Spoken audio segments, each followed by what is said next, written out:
impact yang kita punya seniors telah beri kepada dunia. Sebagai contoh Stephen Hawking, tapi sebelum dia meninggal, dia attached dengan Cambridge University lah. So basically bila kita melihat senior-senior kita, universiti ni bukan saja cantik tapi dia punya jiwa yang sangat kuat.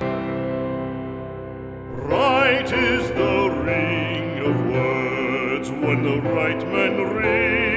Assalamualaikum dan apa khabar semua? Saya harap semua sihat walafiat. Baiklah, selamat kembali ke kita punya mega series Oxford Kesejahteraan Buku Rindu ini. Dan episod kali ini saya akan berkongsi dengan anda semua rentetan daripada episod yang sebelum ini. Saya ada cerita tentang step by step untuk kita apply PhD di United Kingdom berdasarkan pengalaman saya sendiri. Dan episod kali ini saya akan berkongsi dengan anda semua selepas kita dah dapat offer letter apa semua kan. Dan let's say anda dapat 4 ataupun lebih daripada 1 offer letters, macam mana nak buat keputusan untuk anda meneruskan perjuangan anda lah. Tak kisahlah anda punya degree ke masters ke PhD, kerana pada episod kali ini saya akan berkongsi dengan anda 6 sebab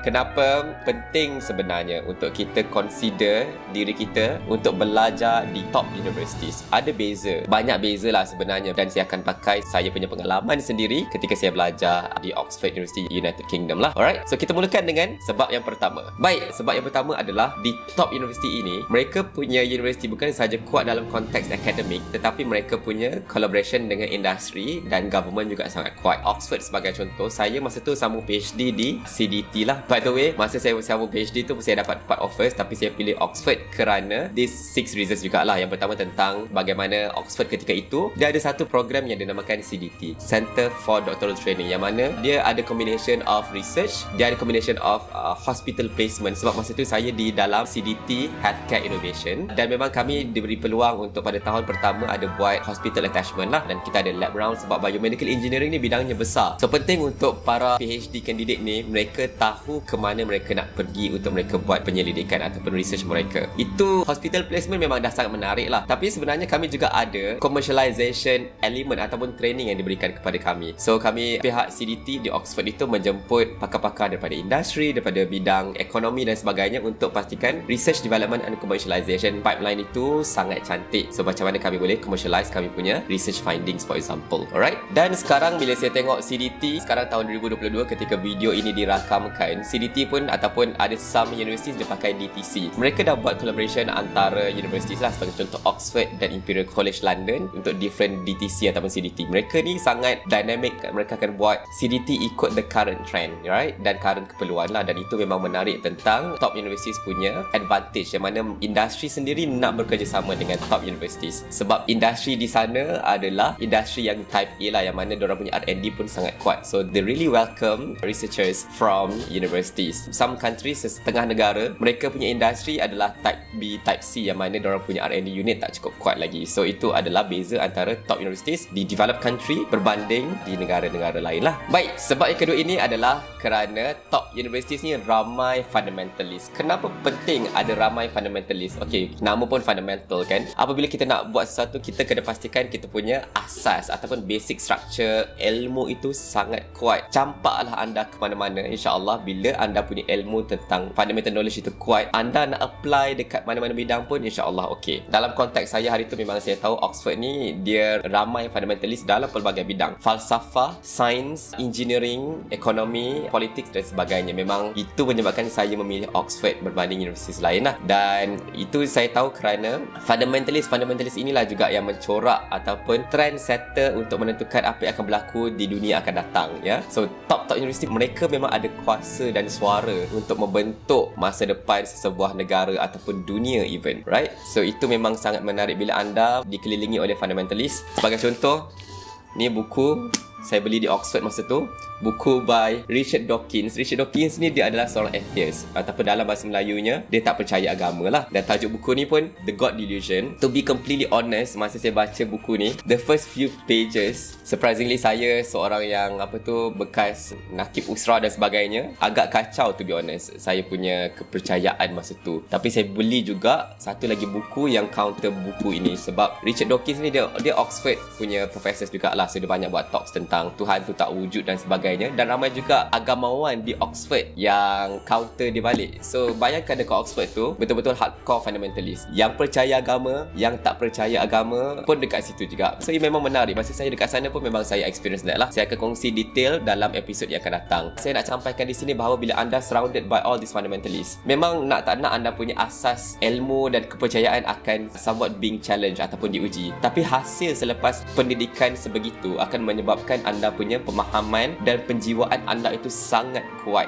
Itu yang saya rasa sampai sekarang. So Alhamdulillah, so saya cadangkan anda untuk pergilah sama belajar dekat top universities yang mana ramai fundamentalist. Okay? Baik, sebab yang ketiga ini pula memang saya betul-betul perasan bahawa ini berlaku banyak di top universities berbanding di universiti yang baru naap lah. Sebagai contoh, mereka punya philosophical and humanity punya elemen sangat kuat. Oh, even MIT, Massachusetts Institute of Technology, walaupun namanya teknologi, tetapi mereka punya elemen humanity, green technology dan sebagainya sangat kuat, dan itu wujud dalam konteks bukan sahaja KPI, tetapi mereka punya daily discussion itu memang betul-betul surrounded, bersekitar tentang impact kepada masyarakat, kepada manusia, kepada alam sekitar dan sebagainya. Itu memang daily discussion. Dan kenapa saya pilih Oxford berbanding universiti lain, saya tahu masa tu saya dapat juga Cambridge kan, tapi knowing me, mengenali saya punya personality, saya ni memang manusia yang jenis saya meletakkan human touch tengah-tengah, human centricity dan teknologi di sekeliling lah, untuk memantapkan lagi, memperkasa lagi bakat dan performance of manusia, humanity lah. So bila saya tengok banyak universiti yang saya dapat offer masa tu, Imperial College London, Cambridge, Southampton, dan apabila saya melihat Oxford, walaupun masa tu saya tanya juga saya punya rakan-rakan, saya punya senior, mereka kata pergilah Cambridge sebab saya nak sambung dalam bidang biomedical engineering kan. Engineering memang Soton kuat, Imperial College kuat, Cambridge kuat, tapi tak dinafikan juga Oxford pun kuat juga. Tapi ada satu advantage dekat Oxford yang mana dia punya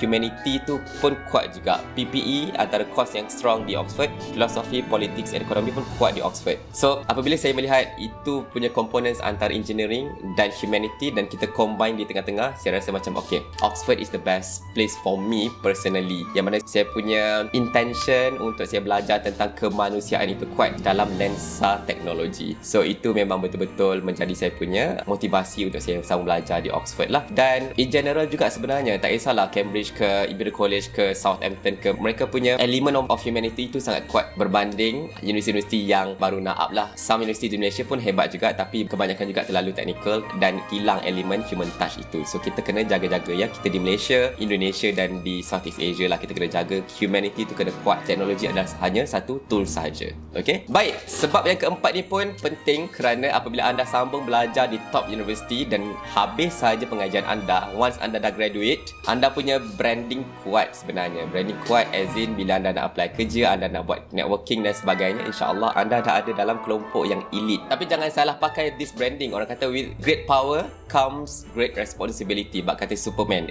bak kata Spiderman kan. So kita kena jaga-jagalah. Memang personal branding anda kuat bila anda graduate daripada top universities. Anda nak apply kerja ke, anda nak buat networking ke, memang kuat sebenarnya. So insyaAllah secara idealnya dengan fundamental knowledge yang kuat, anda punya human touch yang kuat dan branding yang kuat daripada top universities ini, anda punya generosity untuk anda memberi impact kepada masyarakat dan kepada dunia itu akan lebih kuat juga. So itu insyaAllah saya pun masih mencuba yang terbaik untuk saya pastikan saya stay humble and at the same time menggunakan this branding sebagai Oxonian, yang ada bagi Oxonian, untuk saya memberi sumbangan kembali kepada masyarakat dan dunia lah. InsyaAllah saya cuba yang terbaik, dan anda bakal pelajar ataupun pekerja lah yang akan sambung pengajian ataupun kehidupan anda di top universities, anda pastikan ini adalah anda punya values yang anda pegang. Okay, baiklah. Once kita dah ada branding, kita ada networking. Ini adalah sebab yang kelima, yang mana bila anda sambung belajar di top universities ini, anda punya networking anda sangat kuat. Kuat as in mereka yang berada di top universities ini, mereka ni bukan calang-calang lah. To be honest, saya ingat lagi saya punya junior daripada Malaysia juga, dia datang ke Oxford pada tahun yang ketiga pengajian saya, dan dia tanya kat saya, dia kata kat saya, Nazri, dekat Oxford ni memang tak ada orang biasa-biasa ke? Sebab masa tu kami baru balik daripada formal dinner dekat one of the colleges at Oxford. Sebab dia serempak dengan mamak ni seorang startup founder lah, lah, ataupun sebelum ni pernah kerja dengan World Bank dan sebagainya. Dan itu memang anda akan surrounded by this kind of people. Mereka ni memang penuh dengan pengalaman, dengan kebijaksanaan itu, dan juga drive yang cukup kuat. Mereka ni jarang lah cerita tentang benda-benda yang small talks. Ada, tapi discussion yang kami lalui ketika itu, saya akan cerita dalam episod yang akan datang, memang kebanyakannya berkisar tentang perkara-perkara yang contoh melibatkan curiosity, betul-betul deep thinking, deep work dan sebagainya. Dan itu berbezalah ketika saya balik di Malaysia. Itu antara benda-benda kesajanaan yang saya rindui lah. That's why saya namakan series ini Kesejahteraan Muka Rindu lah, sebab itu jarang saya dapat rasai di Malaysia. Tapi tak apa, we are developing, dan insyaAllah adik-adik ataupun kakak-kakak, abang-abang yang menonton video kali ini, kita cuba jadikan ini kita punya salah satu perasa untuk kita menjadikan dunia ini lebih warna-warni lah, insyaAllah ya, boleh ya. Dan when it comes to like networking, saya pernah cerita tentang QC, qualification anda dah mantap, right? Dan C adalah connection, networking. So bila anda dah habis belajar daripada top universities ini, memang kebanyakan alumni mereka, dorang ada macam reunion dan sebagainya. Saya sempat pergi reunion di Singapore. Memang masa tu kita orang sempat tukar-tukar kad. Memang mereka memegang jawatan-jawatan yang besar di multinational companies. Mereka punya own business. Network is net worth, betul? So daripada top universities inilah anda boleh dapatkan this kind of high value networking, insyaAllah. Dan itu antara benefit sambung belajar di top universities itulah. Baik, sebab yang keenam ini pula kenapa top universities itu menjadi pilihan saya, dan dalam konteks saya pula kenapa saya sambung di Oxford lah, sebab Oxford itu satu universiti yang sangat cantik. Saya sempat pergi ke Harvard, saya sempat pergi ke MIT, saya sempat pergi ke universiti lain lah tapi saya rasa Oxford itu satu universiti yang sangat cantik. Dan itu bukan saya seorang saja yang rasa macam tu, tapi kalau ada perasan, banyak juga scene-scene filem-filem yang mana penggambaran berlaku di Oxford. Sebagai contoh, cerita Harry Potter, Golden Compass, Transformers, The Mummy dan sebagainya lah. Tapi to be fair, Oxbridge, dua-dua ni, Oxford dan Cambridge, dua-dua ni sangat cantik. Dan ada juga beberapa universiti di UK yang sangat cantik jugalah, yang betul-betul old school, bangunan-bangunan lama. Antaranya adalah kalau saya boleh sebut, Edinburgh, Glasgow di Scotland pun cantik juga. So top universiti ni memang mereka punya bangunan itu bukan saja bangunan-bangunan moden, tapi bangunan-bangunan lama pun sangat-sangat banyak lah di top universiti ini. Dan dia bangunan lama, tapi at the same time kita dapat rasa sejarah, the history behind it. Sebagai contoh, kalau di Oxford, banyak aja kawasan-kawasan ataupun every corner mereka akan letak, okay, this building has been used, ataupun this lab has been used by Dorothy Hodgkin untuk dia buat finding tentang penicillin dan sebagainya. Itu berlaku di saya punya college, Somerville College. Dan banyak corner-corner mereka meletakkan satu remembrance untuk mereka mengingatkan kembali sumbangan-sumbangan saintis pada tahun-tahun yang lepas lah. So bila kita melihat this kind of impact yang kita punya seniors telah beri kepada dunia, sebagai contoh Stephen Hawking, tapi sebelum dia meninggal, dia attached dengan Cambridge University lah. So basically bila kita melihat senior-senior kita, universiti ni bukan saja cantik, tapi dia punya jiwa yang sangat kuat. So alumni mereka somewhat bagi satu inspirasi kepada anda selepas anda graduate, untuk anda at least menjadi sama-sama hebat seperti mereka juga, untuk memberi impact yang positif kepada landscape negara dan dunia. So itu memang saya rasa sampai sekarang sebenarnya I'm doing my best untuk pastikan PhD daripada Oxford University ini saya bawa betul-betul bring justice to the ilmu dan pengalaman yang saya ada. Dan saya nampak ramai juga saya punya seniors yang dah balik Malaysia ataupun yang masih bekerja di luar negara, they are contributing and giving back to the community mengikut cara mereka sendiri, dan masing-masing semua adalah actively contributing and giving back to the people. Itu adalah motivasi yang sangat kuat untuk saya pun sendiri memberikan yang terbaik kepada masyarakat lah. Baiklah, ada banyak lagi sebenarnya sebab kenapa memang saya cadangkan anda pergi ke top universities. Saya ulang kembali lah, memang saya betul-betul rindu, especially part yang mana kita buat something betul-betul out of knowledge. Kita tak risau sangat tentang tangible product, tapi kita really enjoy the journey tentang pembelajaran. We question things dan sama-sama cari jawapan kepada persoalan tersebut dengan hati yang full heartedly lah basically. So itu yang sangat saya rindui lah, dan saya cuba yang terbaik juga untuk pastikan saya punya environment, saya punya student pun menggunakan approach yang sama. Jangan risau tentang tangible product, risau lebih kepada macam mana kita dapatkan knowledge itu, ilmu itu, cahaya itu, dan insyaAllah cahaya yang terang itu akan juga menerangi kita punya universiti, industri, masyarakat dan dunia, insyaAllah. Baik, sekiranya anda belajar something daripada video kali ini, saya hargai sekiranya anda dapat tekan button like dan subscribe. Jangan lupa tinggalkan komen di bawah dan kongsilah video ini kepada rakan-rakan untuk kita mendapatkan manfaat bersama. Kita jumpa dalam video yang akan datang, episod yang akan datang. Assalamualaikum dan jaga diri semua. Bye-bye now.